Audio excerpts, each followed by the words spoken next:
just had your re-grand opening. Yep. How did it go? It was amazing. We had a lot of community support all throughout the day. We had specials, and people were coming in every couple hours to take advantage of those things. So super fun and very, very supportive. Do you guys have one thing that sells more than the other? Cinnamon rolls. Cinnamon rolls for sure. Dinner desserts, probably tiramisus are most popular. And tons of cakes. Tons wedding of cakes. Tons of cakes. And as people find out we have coffee bar, they're starting to come from all over Lake Tahoe. Oh, nice. I heard the coffee here is really good. Yep, it's the best. Yep. And they roast for us weekly. So like the coffee that came in today was roasted 2 days ago. Oh, nice. It's Fresh. Great.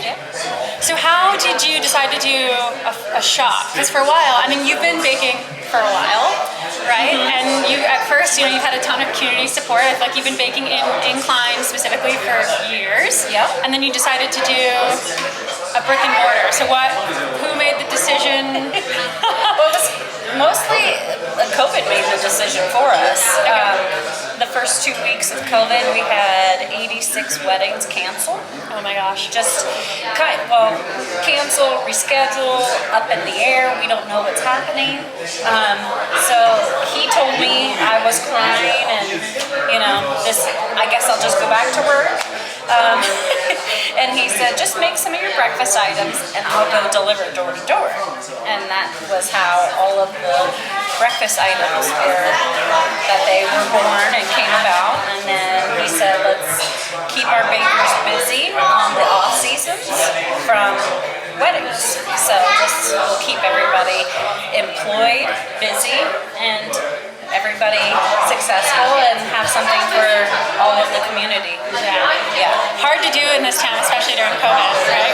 Essentially, when she was doing weddings full time, when she was doing 10 or 15 weddings a season, then it went up to 50 or so weddings, and now we're upwards in the hundreds of weddings in the wedding season.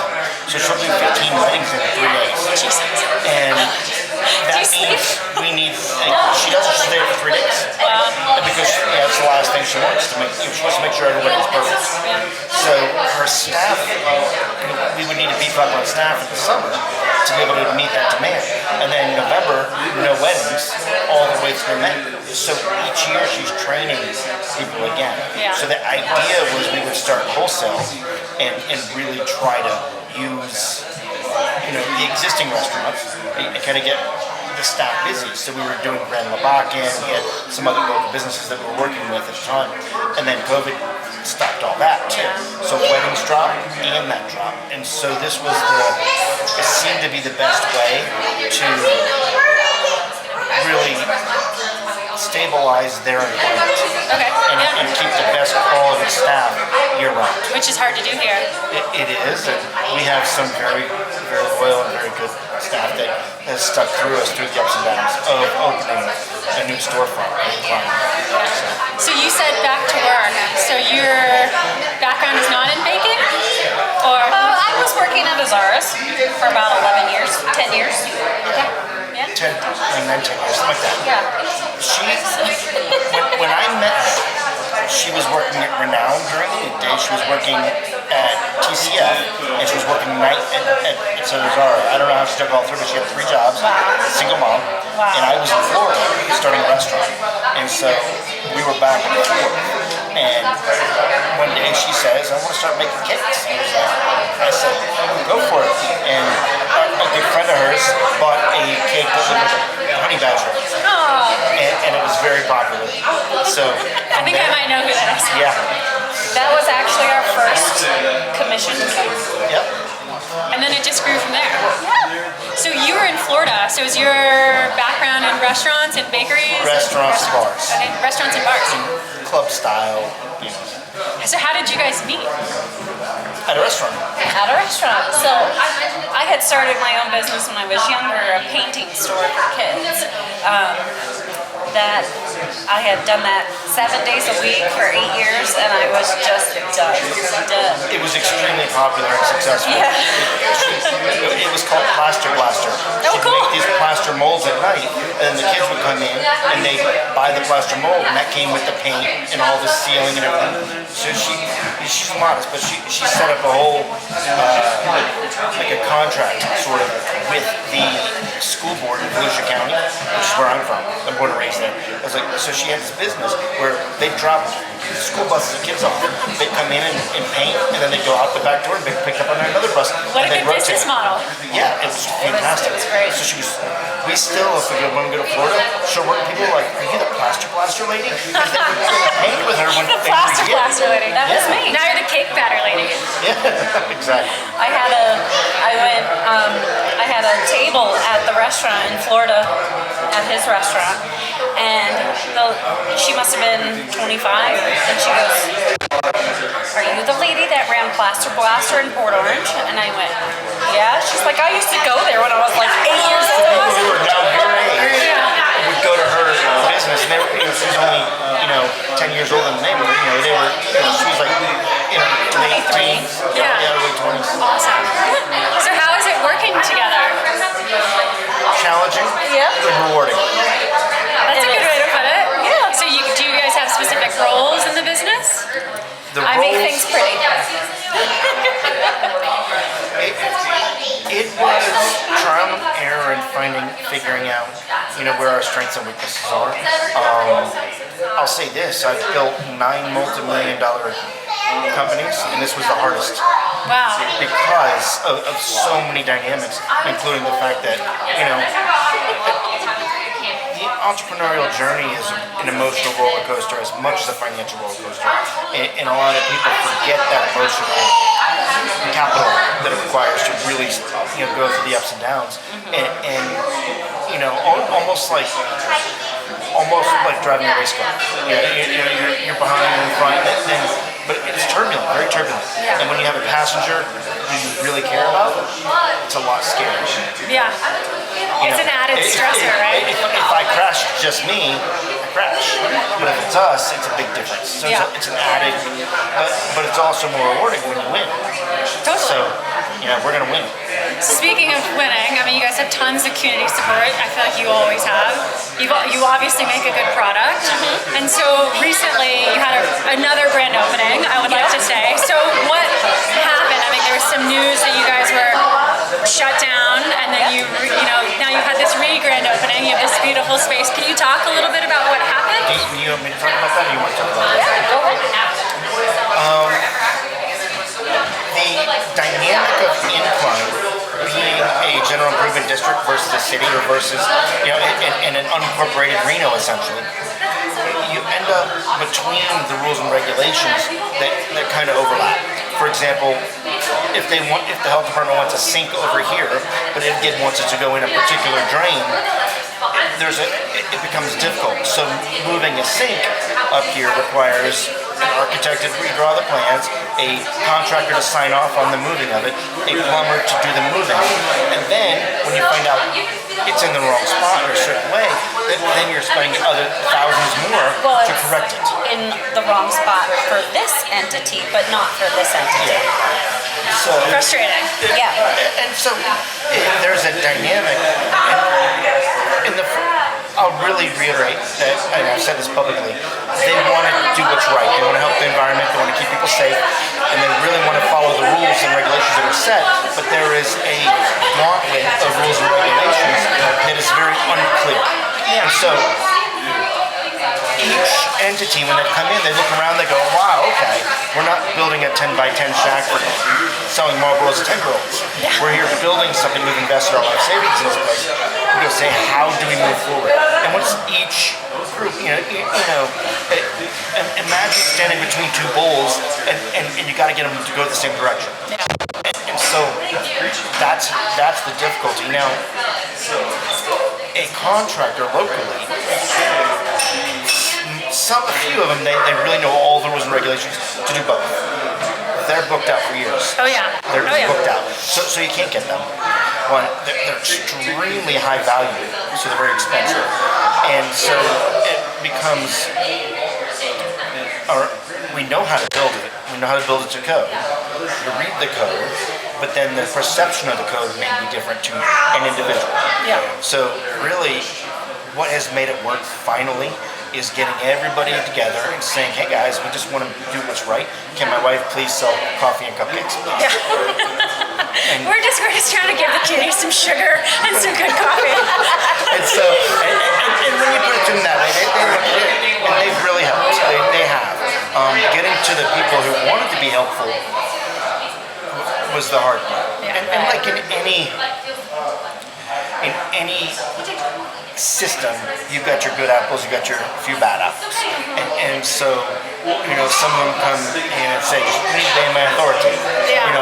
And it's like, trying so hard for 2 years. Yeah. But at what point, can we work together to achieve a goal? You need to shut down to do this. And, so one day I just kind of threw the guy out. And the shutdown was a kind of repercussion of that. Yeah. He's like, we were still actually technically open. As a cafe, we never closed. But, our good friend Jay, who owns Doughboys, he's also I know local. Jay. He said, I will give you guys the same discount I give the hotels who buy hundreds of dozens a week. Jay's a good guy. Yeah, and he's like, just come down, pick up donuts, and the donuts kept us through. It kept our staff from quitting. So the coffee bar and Doughboys Donuts helped us survive that downtime and keep our staff. Look, it really speaks volume to the support of the community, right? And the other business owners. Like, we live in a unique environment and a unique community in general, but we're also a resort town, and so it makes it so hard to survive, especially in the food and restaurant business, right? And hospitality, etc. And we're so transient and seasonal. And so we really all need each other, and we're better together. And so that's a great outcome as far as being able to support each other. Yeah. Right? And I don't want to answer my own question, but I guess my next question would be, knowing all the regulations in this community, why start a brick and mortar here? I've been told by 3 different business owners they won't, and multiples that are here say they won't expand locally. And so that really makes it difficult for the community. I'm just a farm kid and a waiter. That's what I've been saying that for my whole career. And I've run a few pretty big companies, but I'm still a farm kid and a waiter.